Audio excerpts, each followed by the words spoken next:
Hello. This tragic picture is a reminder of the real damage caused by the violence in Gaza today. The baby boy pictured here was called Zainab Abu Halib. He died this week of malnutrition.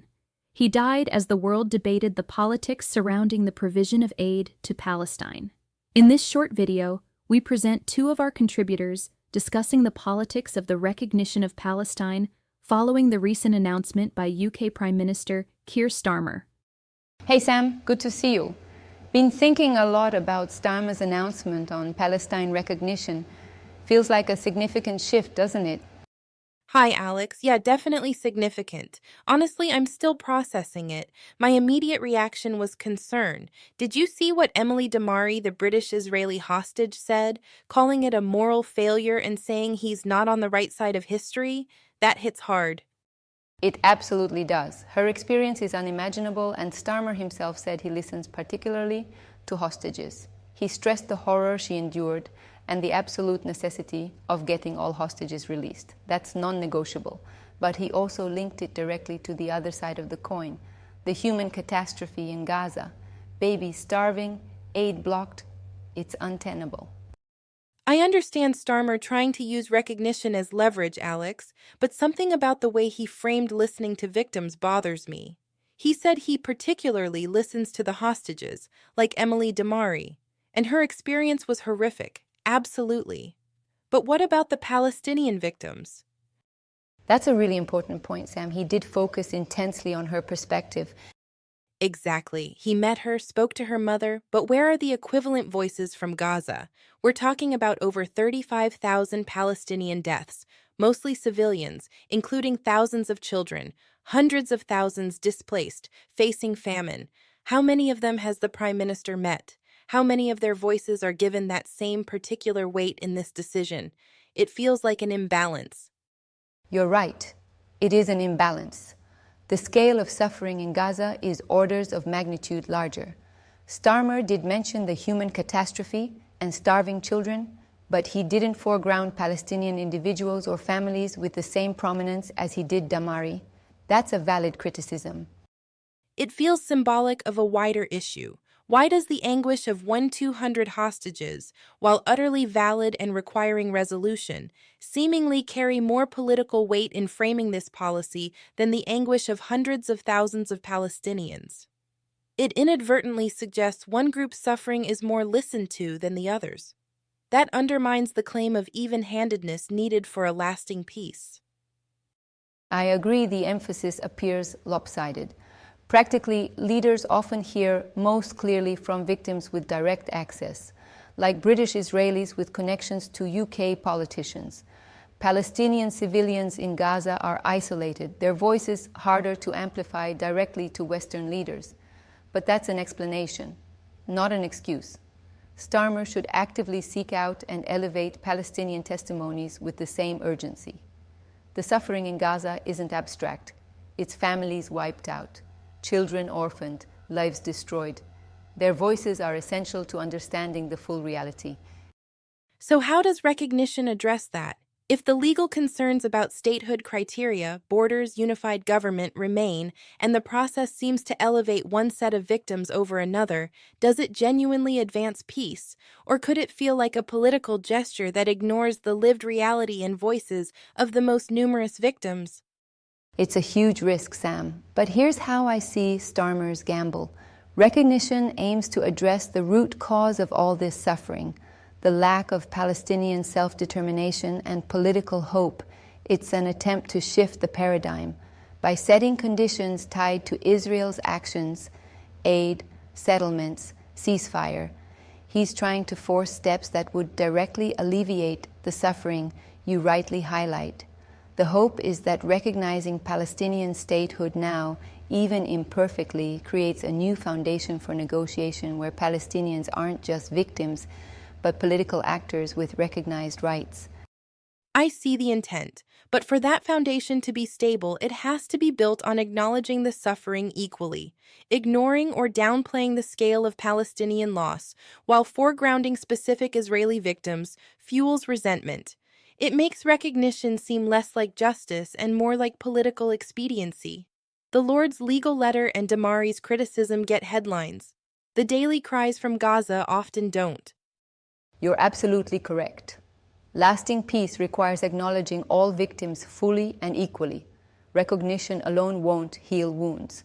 But perhaps by finally affirming Palestinian statehood as the goal, it opens a door where Palestinian voices must be central to the political solution, not just as victims, but as partners in building a future. Starmer's conditions on aid and ending violence are direct responses to Palestinian suffering, even if the messaging around victims feels skewed. That's the tension, isn't it? The policy might aim to address Palestinian suffering, but the political narrative risks minimizing it.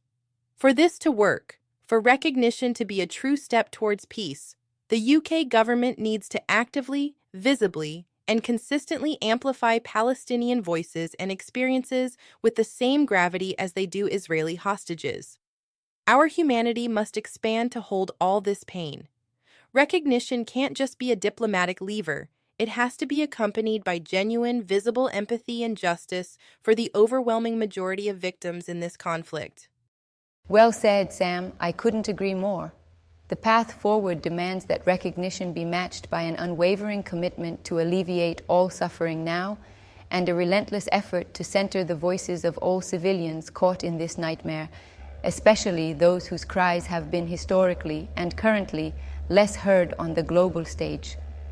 Starmer's conditions must be met for the people of Gaza, as much as for any diplomatic reason. Their lives and their voices matter equally. Exactly. The measure of this policy's morality won't just be the legal arguments or the diplomatic recognition, but whether it tangibly reduces suffering for everyone and creates a path where both people's security, dignity, and voices are truly valued. Let's hope the next 2 months see that shift begin. Agreed. The suffering in Gaza is horrific and alleviating it is urgent. But is recognition now the right tool? I read that letter from the Lords, those eminent lawyers. Their point about the Montevideo Convention worries me. Does Palestine currently have defined borders everyone agrees on? A single effective government? Hamas and Fatah are at odds. Doesn't recognition risk legitimizing a situation that doesn't meet the basic international law criteria for statehood? Starmer says he's committed to international law. Shouldn't this be a cornerstone? That's a fair legal point, Sam. Gareth Thomas called it a political judgment, and over 140 countries have already recognized Palestine. Starmer isn't acting rashly. He's given a clear 2-month window before the UN meeting in September. His conditions are specific. Israel needs to allow significant aid into Gaza, stop West Bank annexation, agree to a ceasefire, and commit to a real pathway for a two-state solution. Recognition is the consequence if those things don't happen. It's leverage. Leverage. Okay. But leverage with whom? Jonathan Reynolds was clear.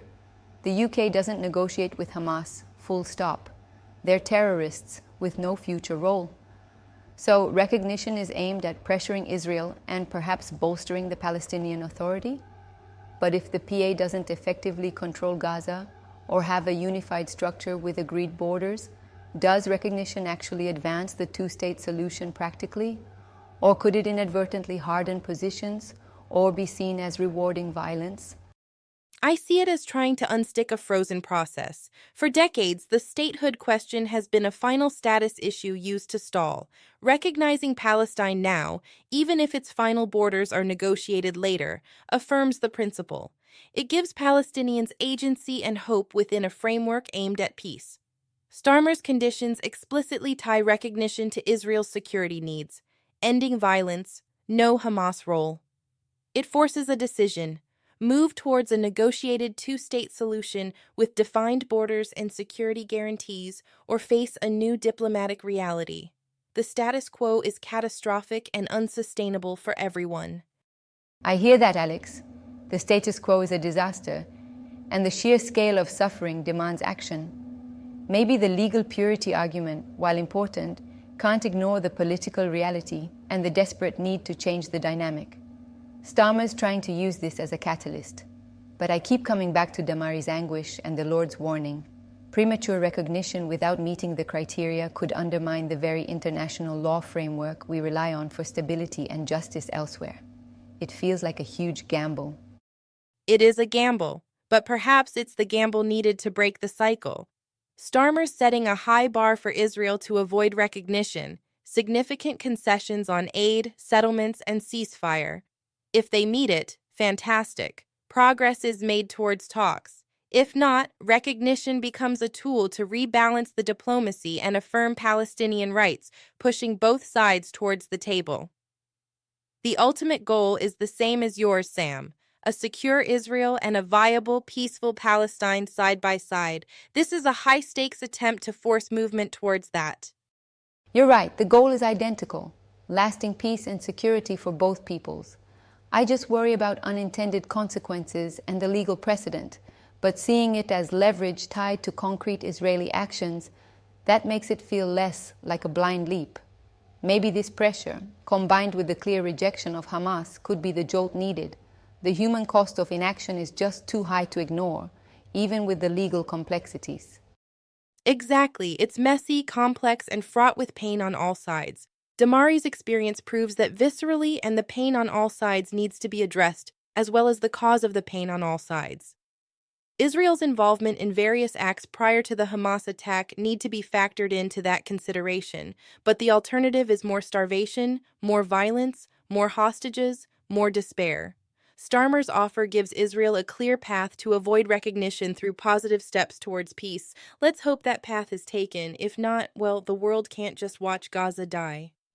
Agreed. The suffering and cruelty and killing has to end. Let's hope these next 2 months see real change on the ground. Whatever happens, the focus must stay on getting hostages home, ending the violence, flooding Gaza with aid, and finally, seriously pursuing that two-state solution. That's the only acceptable outcome for everyone involved. Couldn't agree more, Sam. It is inevitably a decades-long road ahead. Right now, an end to the violence and destruction and misery is the only goal worth pursuing. You cannot call God your Father if you preserve a cruel heart. Thank you for your time in watching this video.